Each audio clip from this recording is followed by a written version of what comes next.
I'll try to remember what I said. No worries. Whenever you're ready. All right.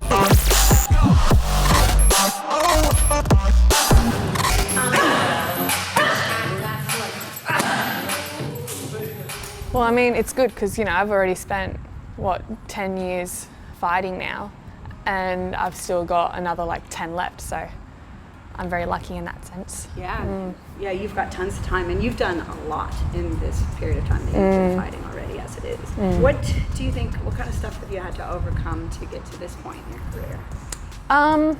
Stuff that I've had to overcome, honestly, probably just my own head, frankly. It's more just reminding myself what I've done, reminding myself who I am.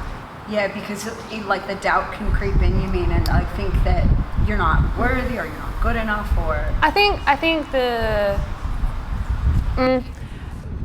when it comes to a fight, I have no doubt in myself, ever, no doubt, because I know I'm gonna win. I know I'm gonna make myself win. So there's never a doubt there. But I suppose when it comes to doubt, it's more about perhaps my own abilities and how I've, maybe I'll look back on one fight and think, fuck, that was shit, that would be it. And then so having to work on that and then remembering, no, stop being stupid, you've done what you've done, no one can take that away from you, not even myself, so yeah.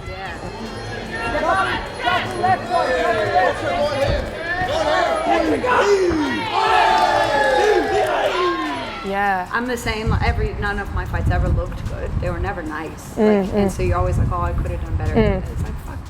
But I'm sure they did, but that's the thing. You're probably just your biggest critic, which is what I am as well. I understand that. I look at my fights, I'm like, ew, what the fuck? But I think I am. Yeah, but no, I reckon you're fooling yourself there, Lorna. Yeah. Well, and everyone is. Yeah. And I think that it's that's what makes champions, but also hurts you. It's yes. the thing you have to struggle against, but at the same time, it's the reason why you're so good. It's a balance. Yeah, you can't. You're willing to push. You can't go too far one way or too far the other way. Yeah.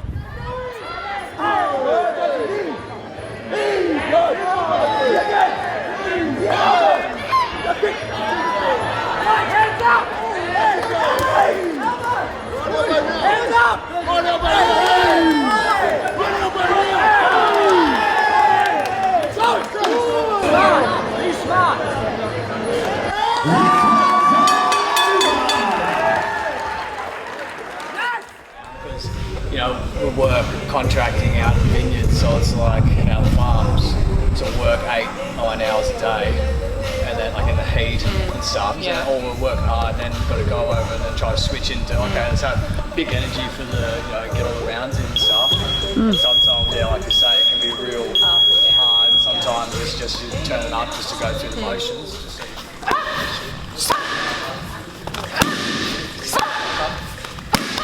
Isn't it crazy that somebody at your level in this sport isn't just getting paid to fight? Oh, it's crazy. And when you hear about the other countries that have it where they are funded or they are getting paid good money, we're getting houses, we're winning fights and that sort of stuff. So it is a bit upsetting, but I think if you are a fighter in Australia, you do it because you love it. So you can't complain that much when you get to do something you love, but also still get supported by yourself. Yeah. You gonna be an Olympian? Oh look, yeah. If why not? if it goes to the Olympics, why not? I mean, it'd be huge because you've gone through that pathway, racking up fights and winning accolades. You're fighting the best in the world. But you sometimes have to do it with pads on, but who gives a shit? Yeah, who gives a fuck? I still cut people, I still knock people out, You've still got the chance of getting knocked out. In my, when was it, 2019 World Championships, the first round of my first fight being there, I remember touching gloves with the lady that I was up against. I've taken 2 steps sort of back to my corner and my foot slips from all the water that had been poured over the fighters that day. I slip, I cop a rib kick to the head, and I'm knocked out on my feet. but I ended up knocking her out later on. So yeah, people don't I don't think they understand that damage can still be done, even though you've got like shinies on or headgear.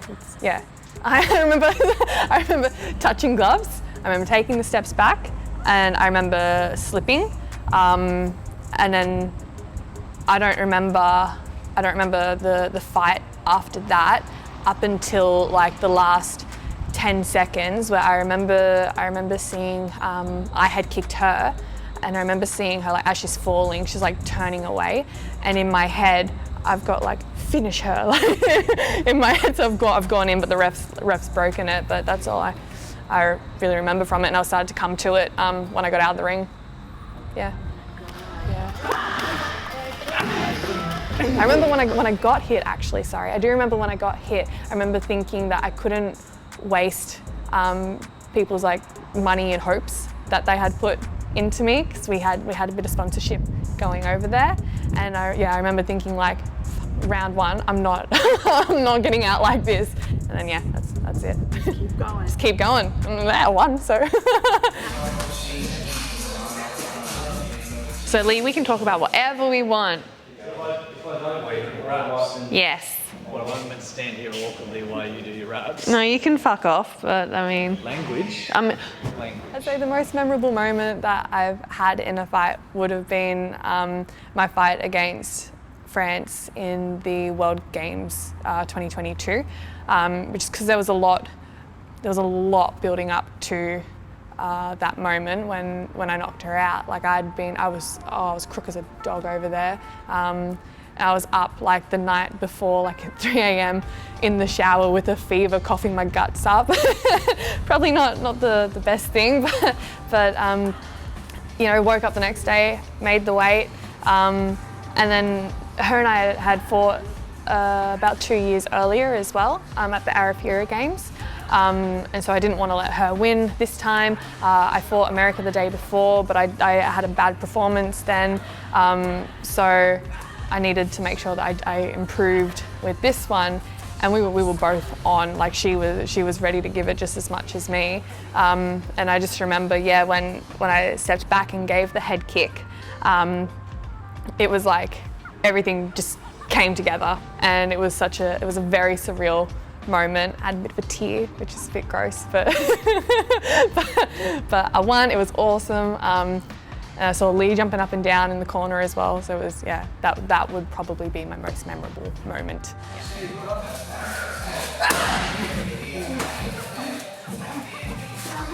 Tough loss. I suppose, you know what? I'm gonna redirect my answer. Say all of them have been tough loss. Yeah, all of them. Because Carly was my first loss. She was my third fight.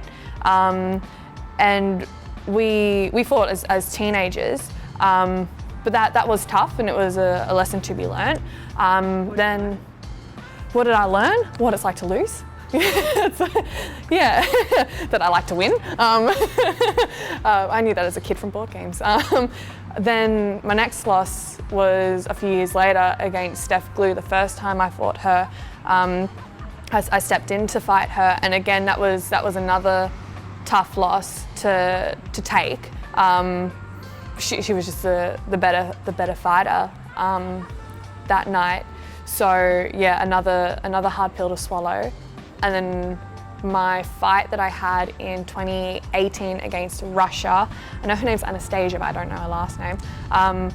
But I was 2 in my head that fight, and it's so frustrating for me to watch. Because all she did was box me, and she boxed me well, but I couldn't change it. So I think that was my last sort of that was my last loss in Muay Thai, and my last sort of thing all right, I'm not losing. I'm not why I was so close to getting gold. I ended up getting silver that year. I'm not losing anymore. So yeah. Why are you not going to lose this fight? Because she can't win. Because it's not an option when it comes to fights. I'm gonna win. Just done. There's no thinking, what if she does this? What if she does that? What if I lose? What I'm gonna say? There's none of that. So I'm gonna win. There's no other option. And it's so easy to give up. So easy to not want to be there and be like, oh, 5 rounds, and then so easy to do that. I understand, yeah. And you have to just tell yourself, like, Fuck off. Yeah, just do it. The fuck are you doing? Yeah.